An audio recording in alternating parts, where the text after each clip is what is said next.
So I was looking around and I found this really interesting Iceberg. It was called Tears of the Kingdom, but we haven't even played the game yet, Iceberg. And this was made in April. I think it was made on April 28th exactly. Yeah, April 28th of this year. So this was before any of the game had this was before the game had leaked even. I don't even think anybody had like early copies at this point. So nobody had the game yet, and I wanted to go through this Iceberg and see what people were talking about. And we're going to go through each entry and I'll try to explain it as best as I can. It looks like DLC. So I'm assuming this is just referring to the whole argument that people had about Tears of the Kingdom just looking like Breath of the Wild DLC for a while. I know a lot of people were saying like, oh, it's just DLC, it's the same map, same item, breaking, weapons, hearts, everything looked the same. And they were just like adding the Sky Islands and that was all that it was going to be. I think now that we've played Tears of the Kingdom, that's no longer a legitimate argument. I made a whole video talking about this. If you guys haven't seen it, I'm going to link it in the description and you should see it in the top right corner right now.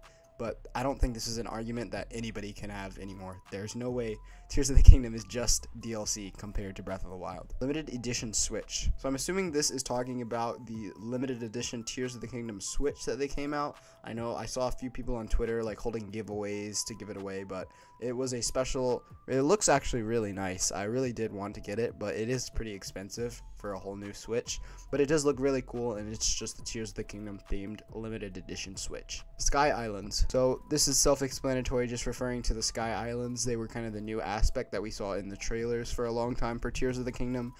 We kind of knew what they were because they were explained in the trailers. We just didn't know the full extent of them. So there was a little bit of mystery going into the game, but that's about it. Fuse, Ultra Hand, and Recall, they're all abilities. Obviously, they're the runes that you get in the game. We saw them in the trailers. We just didn't know like the full extent of what they could do.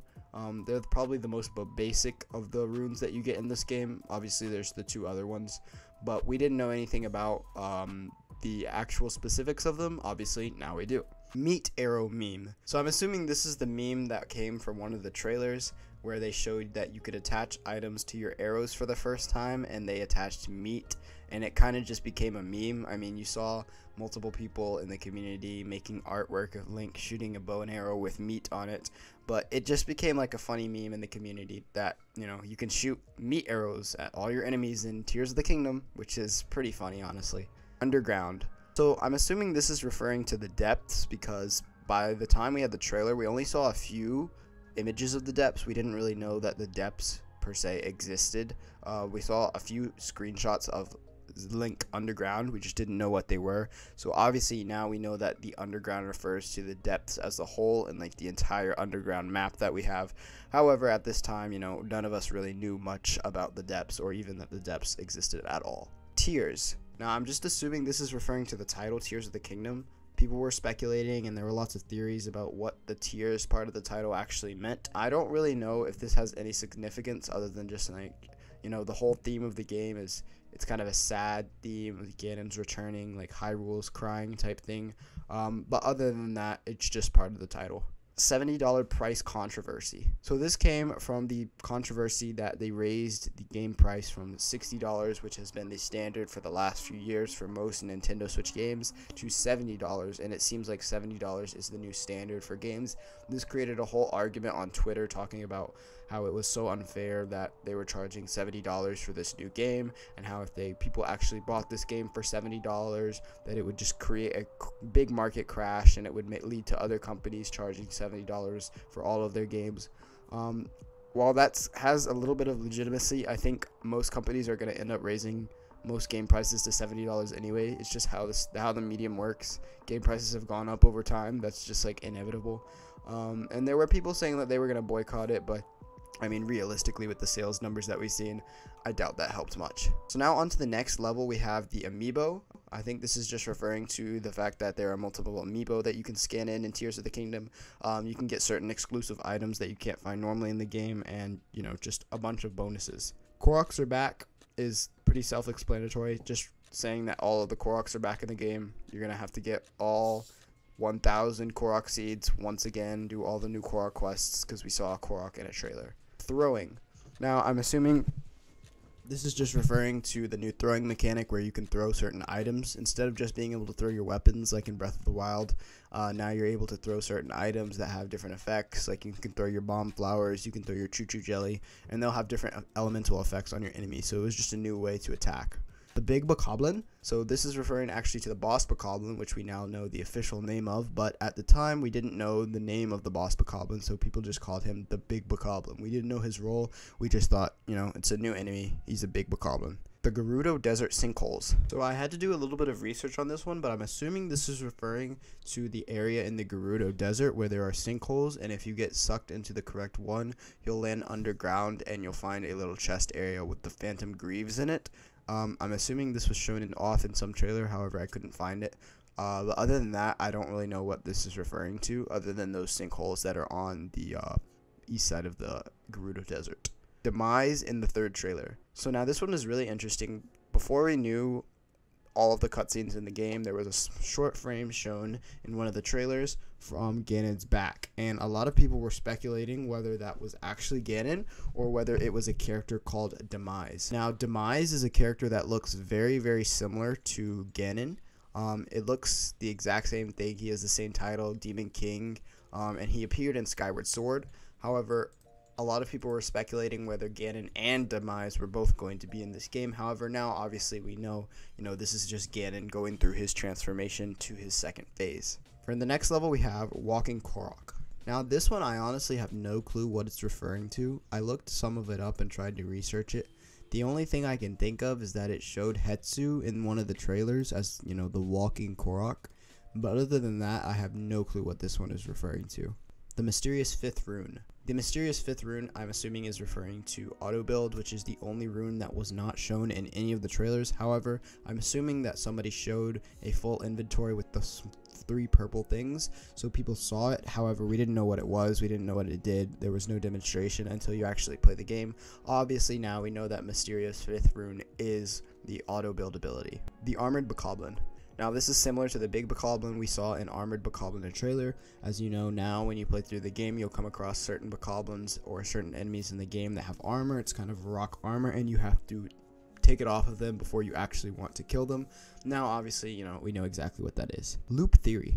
So Loop Theory was a theory that the story of Tears of the Kingdom would be similar to Majora's Mask, where you would travel back in time and you would have to fight certain enemies. A lot of people believe this because certain abilities like Recall and Ascend, going through walls and stuff, felt very backwards abilities, like you were reversing time, and obviously with Recall you are.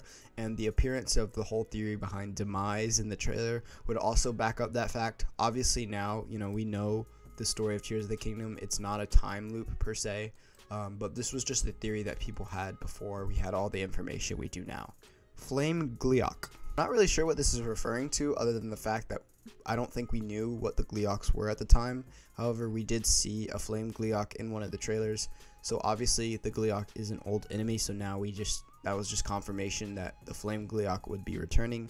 I'm not sure if there was really any mystery behind this one. The Missing Runes. I'm not sure if this one is referring to the Mysterious Fifth Rune earlier.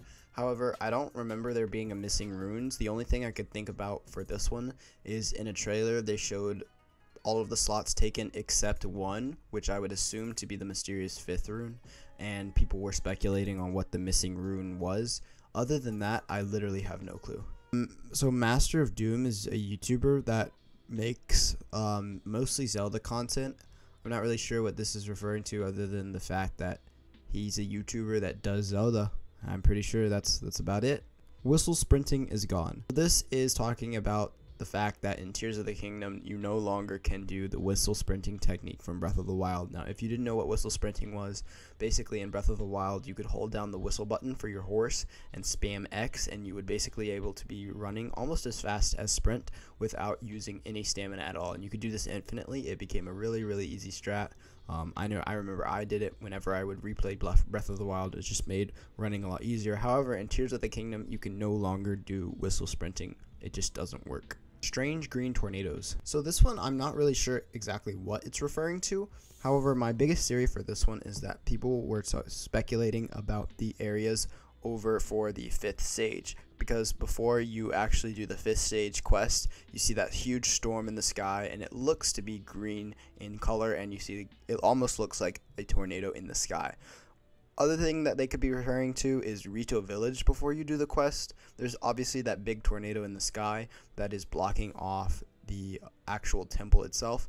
Both of these theories are equally plausible, I feel like. Other than that, I have no clue what this entry is referring to, just the fact that we didn't know what those tornadoes were in either scenario before the game came out. DLC. So this is just honestly referring to the fact that, you know, we might get DLC for this game. Just the theory and speculation that DLC for this game could be possible, depending on, you know, obviously what they decide to do with the rest of Tears of the Kingdom. I think that DLC is highly likely, especially with how popular the game is. It'll have a very long lifetime, especially if they do legitimate DLC like they did with Breath of the Wild. I mean, with Breath of the Wild, they had Master Mode, they had the Sword Trials, they had EX quests. They had so much stuff for that game that was just strictly DLC that I think it would be insane for them not to make DLC for Tears of the Kingdom, because it would just make money. It would just print money, honestly, and it would be super fun. Finally, the last entry on the Iceberg, Inklink's early copy of the game review video. I'm assuming this is just a troll entry because, you know, this was made by Inklink 64YC.